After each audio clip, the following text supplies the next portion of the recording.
Hey. Hey. Hey. Hey. Hey. Hey. Hey. Whatever happened to the phones?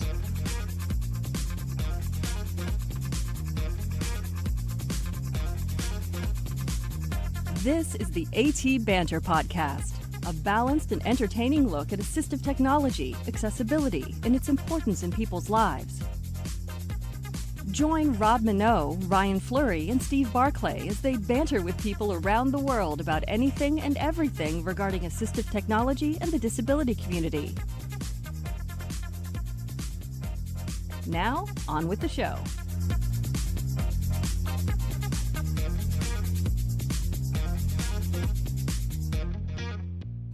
Hey, and welcome to yet another episode of AT Banter. Banter.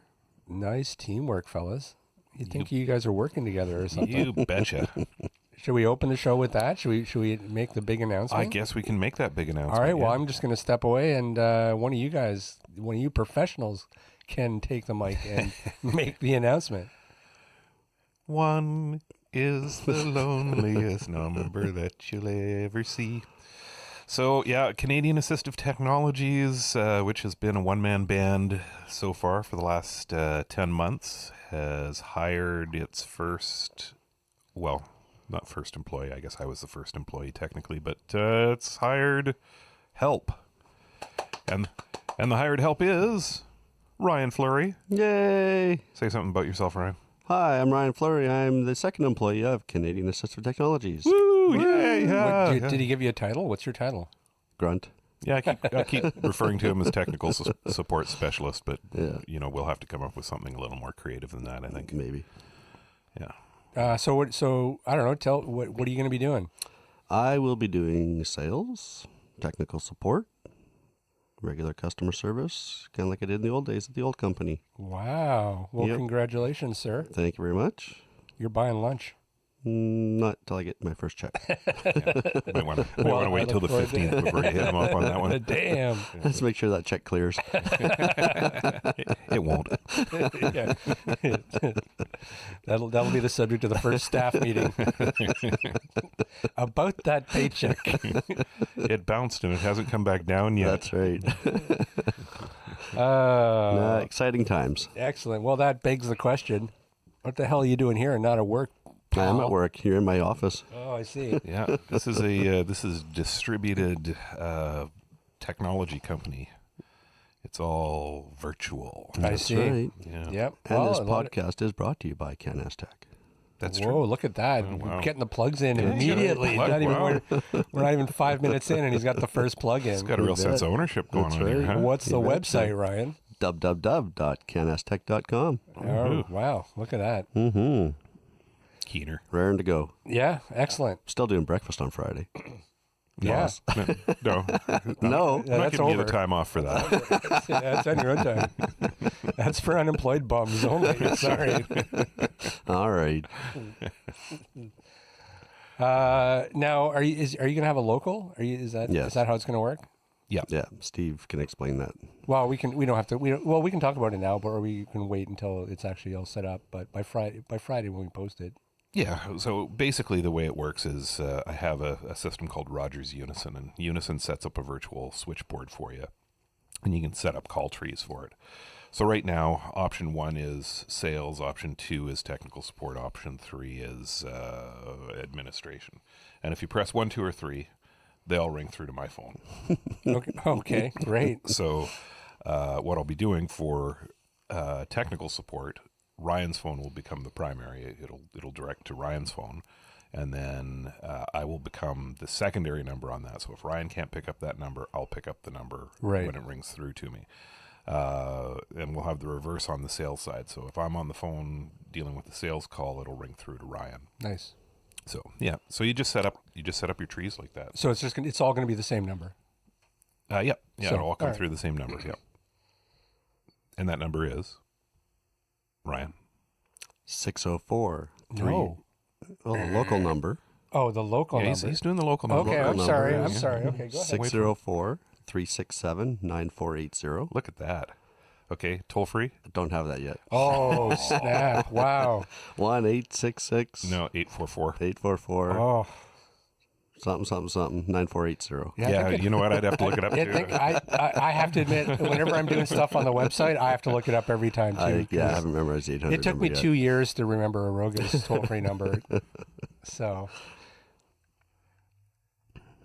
I know it's 844. I think it's 795-8324. Is that right? That sounds about right, yeah. Look at me. I'm not even a employee, and I know the number.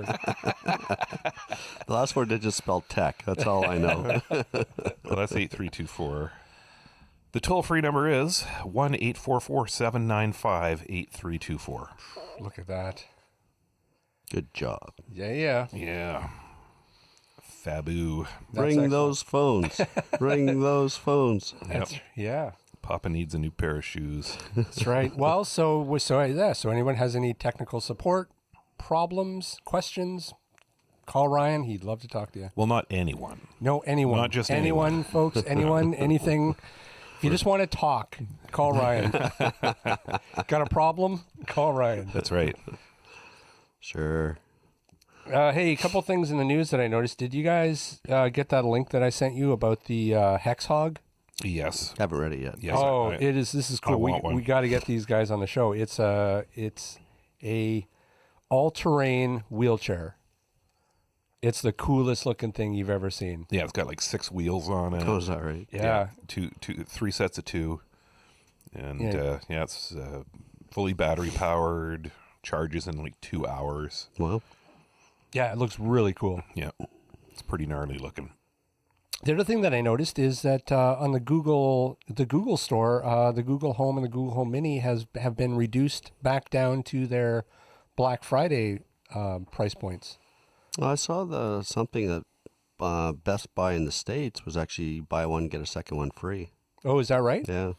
Yeah. So I mean, they're still really pushing that right into the holiday season, which again is smart. It's probably, I'm guessing that they saw that the HomePod was delayed, and they went, you know what? Let's press this advantage and let's. That's right. Let's grab that market share. Yeah, and they're not dummies. Nope. Although another thing that I did hear though is that I guess their rollout for the Pixel 2 and the Pixel 2 XL has not been going too smoothly.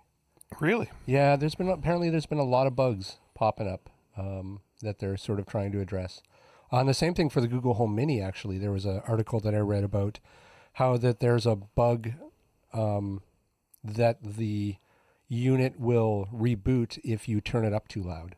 Oh, is that right? Yeah. No kidding. Yeah, so apparently they're sort of trying to address that in a firmware patch that should be coming down the pipe soon. But I mean that's normal, bugs. Yeah, you get hiccups on product rollouts all the time, right? Yep. Did you see in the news Saturday, I think it was, an iPhone 6 exploded? No, an iPhone 6. Yep. It was charging. Actually, no, it wasn't charging. The guy had it in his hand or in his pocket. And I think he had just put it on the charger, took it off the charge, and it got really, really hot, started to smoke, and went, Well, I mean that's going to happen with electronics. I mean, Well, if it's an iPhone 6, odds are it's an old battery, right? Yeah. So it sounds like one of the just battery cells shorted out swollen and died spectacularly. Yep, it did. well, it's the way to go out if you're a phone. I'm going to go out. I'm going to go out in a blaze of glory. I'm not going to just get thrown into a drawer and forgotten about. Well, the guy was saying he's really happy. He actually didn't have it up to his ear talking, Oh, sure. Severe burns, but Yeah, that would suck. yeah. It would, but Face you starts get a melting. sweet payday. I mean, okay, disfigurement, okay, but you got a lot of Got money. no frickin' ear anymore, but You get a new phone. Well, listen, the ladies, they like the money. They don't so much care about your ear. You can have only one good ear and one disfigured ear if you have a lot of cash. they only If you have gave that me an Apple iPhone money, 9. That Apple money. if you have that Apple money, boy, you're getting dates. Yeah, there was another news article that Apple's going to repay Ireland for their back taxes or whatever, like What? $14 billion or something. What? Yeah. What news sites are you on? Twitter. What, Apple's paying Ireland's taxes? Paying back. Yeah, Apple they hasn't- didn't pay They their didn't taxes. pay taxes in Ireland. Oh, Yeah. I see. And they were caught. Oh, really? Ooh, scandalous. Mm-hmm. I did not hear that. like you say, Apple money. It's endless, limitless. Pretty much. Brad Turner. Hi, Brad. It's Ryan. Hey, Ryan. How are you? Doing well, thanks. How are you? Good. Good. So I appreciate you joining us this morning, this afternoon, wherever you are. I'm San Francisco Bay Area. Oh, so okay. Still West morning. Coast as well. Excellent. Yep. You got the sun, we got the rain. We've got the overcast right now. Oh well. What can you do? It's better than snow. So Absolutely. I've got a co-host with me. His name is Rob Minot. Hello there. Hi, Rob. How are Rob, ya? Rob pretty Good. much Yourself? takes over the show. No, I don't. That's a baseless accusation. Don't blame me for this show. Oh, I can tell this is going to be an awful time on this call. We try. Yeah. That's great. So yeah, why don't we just launch into it? Sure. Well, I have to admit, I was doing research for the show over the weekend, and I'm fascinated by Benetech, and it seems like it's a pretty amazing company. Why don't we start right from the beginning and tell us a little bit about the origins of Benetech and sort of what it spun out of? Sure. So, Benetech is a social enterprise in that we're a tech company, but we're a nonprofit. So we sort of bridge the social sector and the tech sector, in that we will go places and do things with technology that for-profit companies won't do. A great example of that is Bookshare. Which is in our global literacy program, and I'll describe that in just a little bit. But Bookshare is a library for people with print disabilities, meaning blind, dyslexic, visually impaired, or mobility impaired, such they can't hold a book or turn the pages. And we have the capability to leverage technology to provide books to people who can't typically use a normal book, so they can't get information that way. So that's just one example of how we use technology to address a problem that a for-profit company won't do, and that's really the way Benetech operates. So we have a global literacy program, we have a human rights program, and we also have a labs program that looks for kind of the next big thing. Is it something in the environment? Is it something in social services? Is it something in, another thing in literacy or education? And that's the way Benetech operates. It came out of an idea that our founder and current CEO had. That's Jim Fruchterman. Jim was working building reading machines for the blind. If you think about 30, 35 years ago, the only way a blind person could get a book was to either get a recording of that book or ask their, friend, neighbor, spouse, parents, name your person to read that book to them. And the advent of the ebook sort of changed all that. And Jim recognized that with ebooks, we could use technology to be able to transfer that ebook into multiple different formats. A Braille-ready format, an audio format, large print format.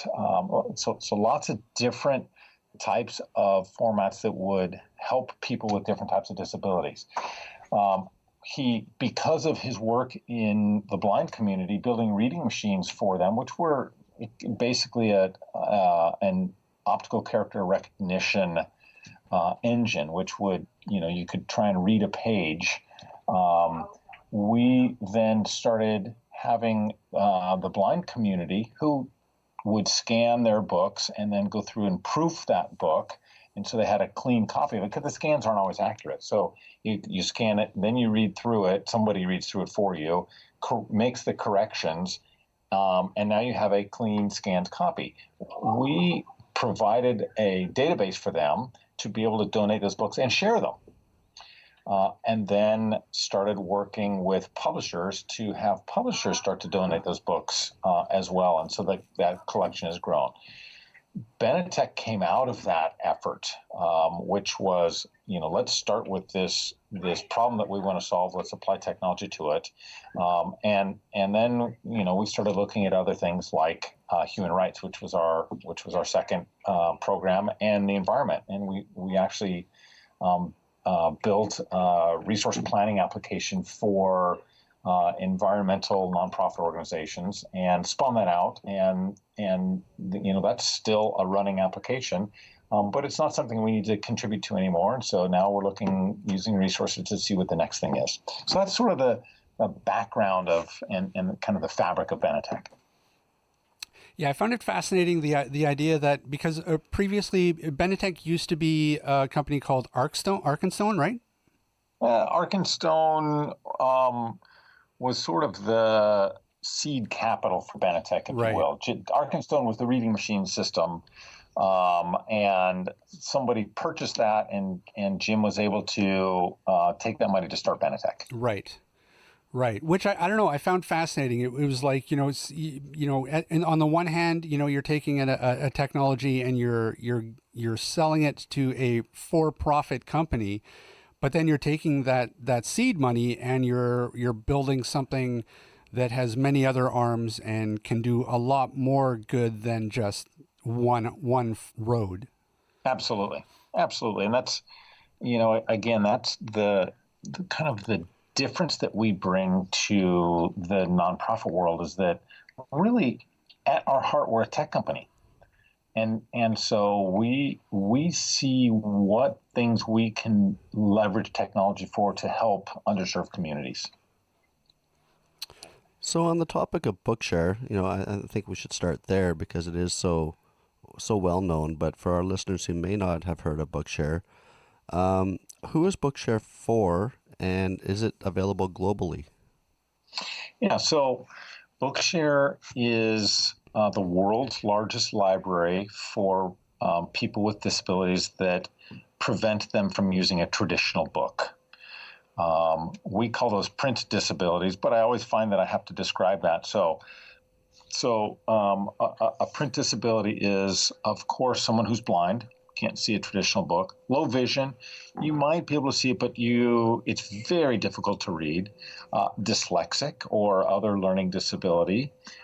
Or someone, and this is the outlier that people don't always see, someone who has a mobility impairment that keeps them from using a book. Maybe they can't hold it. Maybe they can't turn the pages. Maybe they have a condition that prevents them from being comfortable holding paper. So any of those conditions that prevent you from using a book, there's an exemption in the U.S. copyright law that says certain companies can distribute ebooks to people. Actually, make copies of books is really the way the law is written. You can make a copy of a book for someone with a print disability. We just happen to make copies of books electronically. So Bookshare is available to people with a bona fide disability, and we check disabilities for every single one of our members. Right. If you have a bona fide disability, you can have access to Bookshare, and we actually have active members in 80 countries. Wow. Nice. So I imagine that service, has got to be incredibly valuable, especially, outside of North America, in developing countries. It is. I was on a call with an African country, and I said, "How large is your collection?" And they said, "We have 83 Braille books." Wow. Bookshare has over 400,000 books available in that country, and we have those books available in 5 different formats for them. So if they want them in a Braille format, or if they want to take any one of those 400,000 books and take them to a Braille embosser and make a hard copy of that book, we can provide that book for them. And when I was talking to this government official in this country, that the silence was deafening, right? Because they were all the way up to almost 100, and I said, we can offer you 400,000. Wow. And so it's the magnitude is pretty staggering. Now, I'm totally blind myself, Brad, and a CNIB client and a CELA library client. And, when I first started getting books and signing up with Bookshare, we were limited to the number of titles that we could get here in Canada. Is that changing? It is. We have a great partnership with CELA and CNIB, where anybody who is a CELA member and has a verified disability can have access to any one of Bookshare's titles. Oh, okay. So CELA is sponsoring access to Bookshare for any one of their members. They do check a proof of disability. Our agreement with publishers is that we will validate that someone has a print disability. Right. But once that disability is validated, you become a full-fledged member of Bookshare and can access to any one of those titles that are available in Canada. That's great to hear. And, going back to the idea of e-reader or e-readers in general, as opposed to, Braille literacy, I mean, it's a bit of a hot topic here in North America. I know, sort of the idea that Braille literacy is so important, and Braille books and Braille training and Braille documents are important. Part of the problem with Braille, though, is that it's so expensive to produce. So, again, I got to go back to the idea that, this is such a better solution in terms of access to literature for developing countries and people in developing countries. I guess the question is, like, does it shock you the sort of the lack of Braille in these countries? And, do you guys really see the value in what you're providing to the people in those countries? So it saddens me that that fewer people are reading Braille. It's truly the capability to read versus just getting the content. Mm-hmm. So like an audiobook or listening to it. Right. That being said, if the choice is not getting the content at all versus getting the content in an audio format, oh my gosh, please get the content in the way you're going to consume it. Right. Mm-hmm. Right. Because that's the important piece is, knowledge. One of the things that we say in a number of our proposals is that knowledge is really a fundamental human right. Mm-hmm. And yet over 95% of the materials that are produced in print are not accessible. Right. And so if you can get that material any way you want it, that's better than having somebody get it in Braille. Now, if you have the option and can read Braille, even better, because then you can read and your options expand. Reading the room number in a hotel because all the room numbers have Braille underneath the room number, or the floor on the elevator. That's super important stuff. That's one of the reasons that Bookshare is so revolutionary, even after 15 years of doing this, is that if you want that book in Braille, we'll give it to you in electronic Braille format. And so you can put that into a refreshable Braille display. If you want that in an embossable Braille, we'll give that to you, and you can take it down and get it embossed and have a hard copy Braille. But if you don't read Braille, or don't have a refreshable Braille display, or don't have access to an embosser, we'll give that book to you in audio format, or we'll give that book to you in a large print format, or we'll give that book to you in what I like to call it karaoke style reading, where, especially for folks with learning disabilities like dyslexia, the word highlights as it's read, so that someone with dyslexia can follow along on a word by word basis. Again, the speed, you can change the speed, you can change the highlighting. There's lots of different adjustments and customizations that you can do even within that format, so that our job isn't to force you to choose. Our job is to allow you to choose in any format that you want, and that's what, especially in the developing nations, that's what becomes pretty powerful, because they have difficulty educating students on Braille. Mobile phones are ubiquitous. In certain countries, upwards of 70% of the population accesses the web only via a mobile phone. And so if we can give them their content in a device that they're comfortable with, all of a sudden that book is already in their pocket. Yeah. And walking home, taking the bus, sitting at recess, whatever it is that wherever they want to read that book, they can pull that book up and start to read it. So how has the sort of the changes in technology over the last, say, 15 years impacted Benetech? Well, so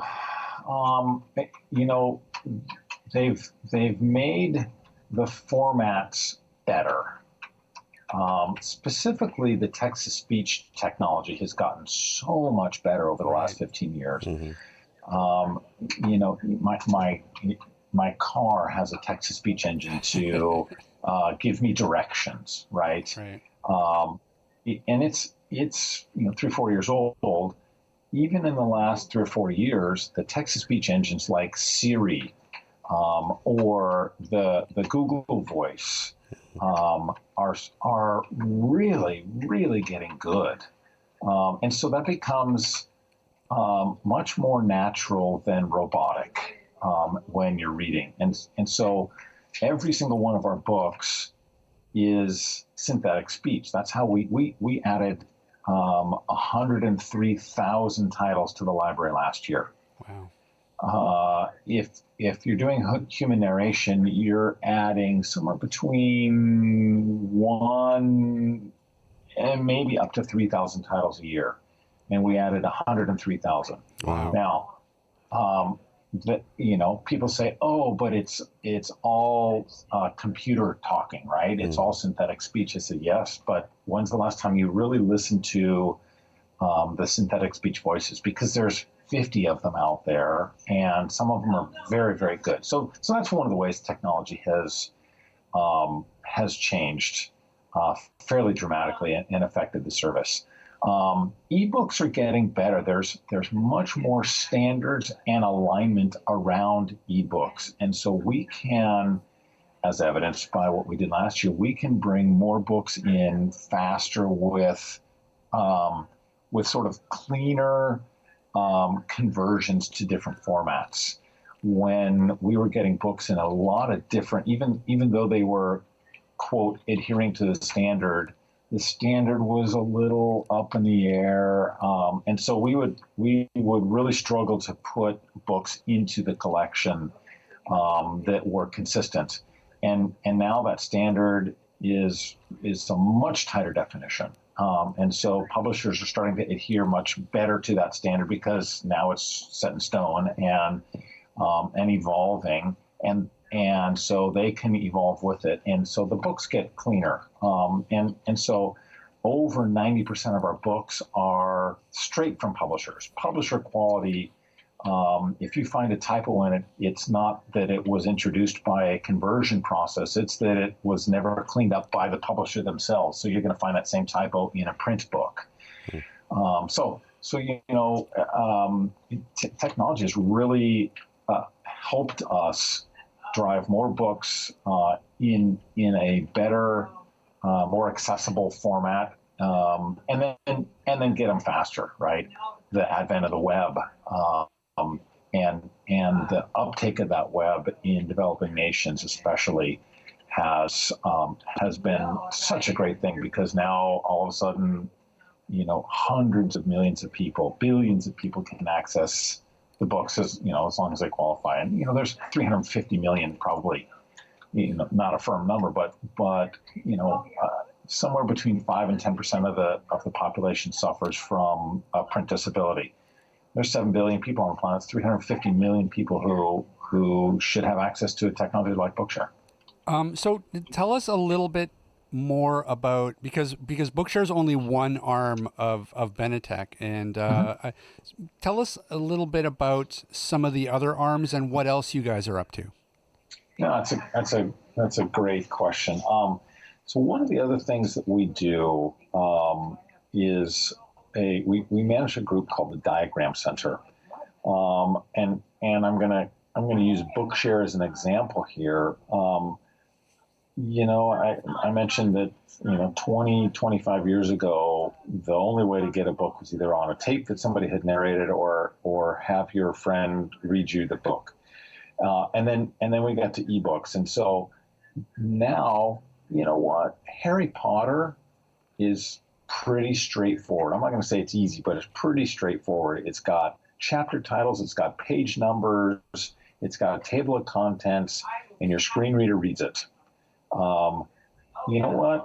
As easy as Harry Potter is, something like 5th grade science is really hard because Right. It's got charts and graphs and columns and images that are labeled, and it's got so many elements that aren't pure text. And so the Diagram Center was formed inside Benetech to work on kind of the next frontier of accessibility, and that's things like math, because equations can be very difficult. A plus B equals C is pretty easy. The quadratic equation is pretty hard. And showing long division is pretty hard for a screen reader, right? So how do we not only address elements beyond text, but also how do we address disabilities beyond print disabilities, deaf and hard of hearing? That the deaf and hard of hearing community has a very difficult time learning to read. Once they learn to read, of course, they can see words and turn the pages, but learning what those words sound like and signing them, that's very challenging. And so the Diagram Center is all about kind of tackling those next frontiers. How do I support graphical elements? How do I support math equations? A lot of it is STEM content, or what I like to say STEAM content: science, technology, engineering, art, and math, because the Mona Lisa, the Mona Lisa is just as important as the periodic table of the elements, and just as difficult to describe. The other thing that we're doing in the literacy organization within Benetech is recognizing that as great as Bookshare is, and as large as it is, and as quick as it's growing, it's a losing battle, because there were perhaps 1 million books that were published last year, and we added 100,000 of those, which means there are 900,000 that aren't accessible. Right. And so what we're trying to do is work with publishers to create systemic change within the publishing industry and get them to publish in an accessible fashion from the outset. And so we call that our Born Accessible initiative. And the moniker is really, if a book can be born digital, it should be born accessible. And nobody typesets anymore. And so everything that's coming out is coming out in a digital format. And so what that means is, as long as they put proper navigation in, as long as they put a table of contents in, and as long as they put page numbers in and chapter titles and use proper contrast and have alt text on the images at a minimum. And, there's some images that should have long descriptions because they're complex enough. And right, if a publisher does that, and many of them are most of the way there, if they do that, then that ebook is accessible when it comes out. And all of a sudden, I don't need to retrofit that book and put it in a bookshare. That book is better for the print disabled community. And you know what? It's better for the non-print disabled community as well. Imagine if you're cramming for an exam and you're reading a book versus cramming for exam and reading and listening to the book at the same time. You're getting it through two different neural pathways, and you learn the material faster and better. And so the books that are built that way can be better for everybody, even though they're critical for the print disabled community. Right. It's one of these great. I mean, there's so many aspects of accessibility that are just like that, where it may be specifically designed to cater to an accessibility need, but really in reality it benefits everybody, and those are the best types of technologies. Two of my favorite examples are curb cuts, right, and the audible crosswalks. Curb cuts, because I travel a lot, and the curb cuts were built for people to roll their wheelchair up, but you see people use them on every block with their suitcases and their strollers.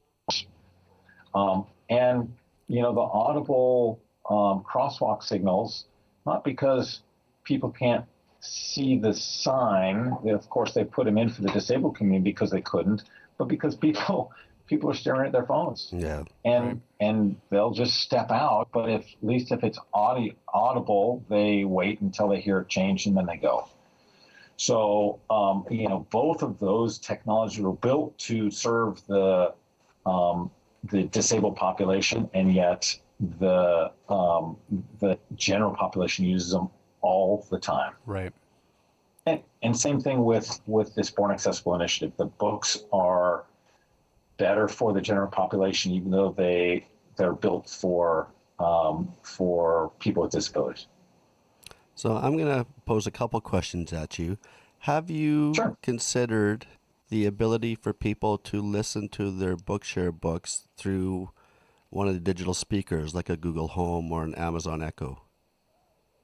Absolutely. In fact, I was trading emails this morning about that. So yes, we are actively investigating that. Excellent. Second question I have is, do you guys, with your work with the publishers and making books accessible from the onset, do you guys also work with companies in making websites accessible? Because that's a battle that's been going on forever. It is a battle that's been going forever, and we do a little bit of that. But we find that there's a lot of companies that do that type of website compliance work. Right. Because it's the law. Some people follow it, some people don't. It's often overlooked, except for big public websites. And so you see, United Airlines make sure their website's accessible. And many of the large websites do it to a certain extent. And there are lots of people who do that work. There are very few people who do the work that we do. Right. We get requests for it. We're more about book accessibility, but we also do some work with platform accessibility. Some of the testing companies have come to us and said, hey, how do I make my test accessible? And that becomes not only a content challenge, but a platform challenge as well, because it's pretty hard to drag and drop. It's pretty hard to describe an image without giving away the answer. If the question is something like, what percentage of the circle is filled, and you see a circle on the page where half of it is filled, if you describe it as half the circle is filled and you know that half equals 50%, that's right. So that becomes a content challenge, but online testing, drag and drop, and slider bars, those become platform challenges as well. So we do some of that work. Right. But for pure websites, far less of that. Okay. Mostly when we get those requests, we farm out to partners that we have. Sure. So you guys also do a lot of work regarding human rights issues. Can you talk a little bit more about that? Yeah, so we, again, one of the things that's fundamental to our core, of course, is the ability to use technology to solve a social problem.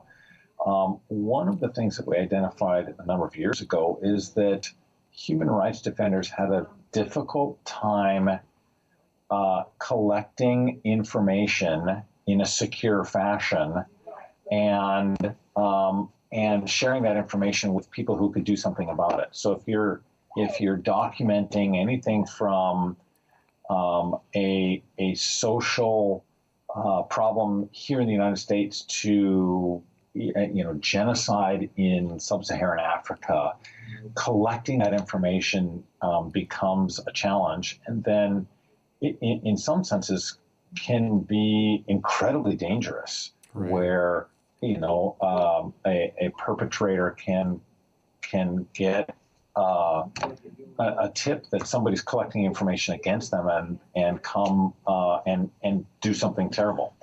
So we built an application that allowed people to collect that information and share it very securely.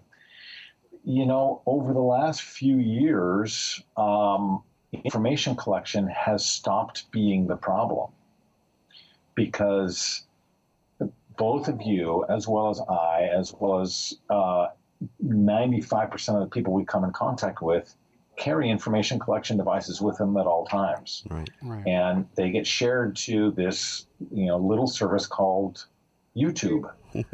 And so it's the shift has been fairly dramatic from can we collect this information securely to what we're calling open source investigations. And that's different than open source software. Open source investigations are that information exists somewhere. It's on Instagram, it's on Twitter, it's on YouTube, it's on all of the public sites out there. It's filtering that information and being able to share it with the authorities. And so now what we're doing is working with the International Criminal Court and the UN organizations to help them set up the ability to parse through the volume of information that's out there in these open source investigations and pull the necessary pieces in order to prove crimes against humanity. And so that's really kind of been a fundamental shift for us is rather than help people collect that, we're moving towards helping people parse through what's already been collected because it's already collected and secure out there. But we should state again, too, that Benetech is a nonprofit organization. So now, do you guys rely heavily on volunteers? We do. We are a nonprofit organization that if you think back to our roots, we worked with members of the blind community who were all volunteers to have them scan books and donate them to this fledgling collection called Bookshare. And somebody actually had a collection of a few thousand titles, and that was a huge collection at the time. And so we started with that corpus of books and relied on volunteers for years. Volunteers who would purchase a book, cut the spine off the book, scan it, wow. And then proof it. And in fact, we still do that today internal to Benetech because we get requests for books from students who need a book for school that we can't get from a publisher. It's a backlist book that the publisher doesn't have in a digital format. It's, there's a few publishers we still don't work with, so it might be from one of those publishers. There are a variety of reasons. And so we will go out and purchase the book, chop the spine off it, scan it, proof that book, and then put it into the collection. And the reason we proof it is, again, scanners are 99%, 98, 99.5% accurate. Right. But the sentence sure changes when it says, if you have one letter wrong that says the glass is not full versus the glass is now full, Right. boy, that's going to change the meaning of the whole paragraph or the whole book, right? So we still do that internally, and about about 5 to 10% of our books that we add to the collection are still done that way, and we have a tireless core of volunteers who still pick books off a request list. If somebody can't find it in a collection, they'll put it on our request list. And volunteers will go pick a book off the request list, chop it, scan it, proof it themselves, and submit it to the collection themselves. And so we still have a group of people doing that on their own time. And then, of course, the internal effort that I mentioned, and then about 90% of the books that come in to Bookshare come in from publishers. If there are people out there that are listening that would be interested in volunteering, do you have an address that they can email you at? So they can, yeah, absolutely. They can go to either bookshare.org or benetech.org. On the benetech.org site, one of the pull-down menus is a volunteer. I want to help out. And that gives all the information that they need to know to figure out how to volunteer for us. And you know what? We love the help. A big chunk of our international team are volunteers who completely believe in the mission and just want to see Bookshare succeed in their country. And so, between those types of volunteers, between the book proofing volunteers, we love the help. Excellent. Brad, was there anything we missed or anything else that you wanted to mention before we let you go? No, I guess the one other piece is sort of in between Bookshare and our Born Accessible initiative is a certification initiative that we've launched where we're allowing publishers to get their titles certified as accessible. And then we're really promoting that certification to large procurement offices, especially at the state and district level, such that when a school wants to buy a book, they're required by law to provide an equivalent education. And part of that is to provide materials that are accessible to their students. Rather than have those materials either not be accessible or force them to wait conceivably months for materials to be accessible, we'd love to have those publishers build materials accessible in the Born Accessible initiative. What's driving that is also the purchaser saying, I want that book. If I'm going to buy that book from you, I need to be able to buy an accessible copy. So that sort of starts the cycle of publishers say, hey, I'll invest to make sure my books are accessible. Buyers say, hey, I'm going to buy that accessible title. Publishers say, great, I'm now have a competitive advantage over the rest of the publishers who are selling, a math book, since Euclidean geometry hasn't changed since the days of Euclid. So what changes is the presentation of it and the accessibility of it. And so, Bookshare will certainly continue to do its part in providing materials that are accessible to everyone with a print disability. But we're also working with publishers on the supply side and procurement offices on the demand side to try and get publishers to publish that way in the first place. And so that's where that certification piece comes in, is that now there's a stake in the ground that says, hey, guess what? This book is accessible. A school district knows what to purchase. Publisher knows that they can have added exposure and increase their sales if they do it that way. So that got launched about 5 months ago, and we're starting to see some really good interest from publishers. And again, it's all about getting the right book to the right student in the way they want to read it. That's what Benetech and Bookshare are all about. Brad, we want to thank you so much for taking time out of your day to talk to us. You guys are doing incredible work. Keep it up. It's really important. Yeah, thank you very much. This is a great forum. Thank you for having me. Awesome. All right, we will talk to you again. Gentlemen, thank you very much. Thank you, Great chatting Brad. with you. Thanks, Brad. Take care. Hey, Ryan, Rob, where can people find us? they can find us online at www.atbanter.com. You're going to just use that dub thing forever now, aren't No, you? I'm going to change it up. Are you? Yep. Are you sure? I am. I feel like you are falling victim of... Nope. Okay. Nope. All right. You wait and see. All right. I'll we'll surprise see. you. It's all right. Right out of left field. They can also email us if they so desire. atbanterpodcast@gmail.com. And they should do that right now. Right now, just go and email us. So, Steve, where else can people find us?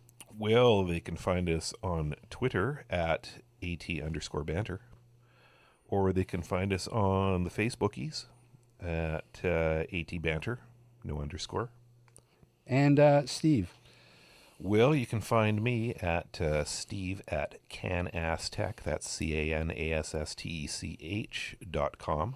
Or you can visit my website at www.canassTech.com. Excellent. Well, I think that's going to bring things to a close, gentlemen. Thanks, everybody, for listening, and we'll see everybody next week.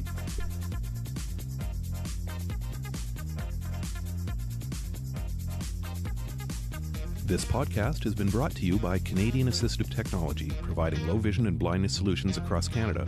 Find us online at www.canassTech.com. That's CanAsstech.com. Or call us toll free at 1-844-795-8324. For all your assistive technology servicing needs, call Chaos Technical Services at 778-847-6840 or find them online at chaostechnicalservices.com. Music provided by bensound.com.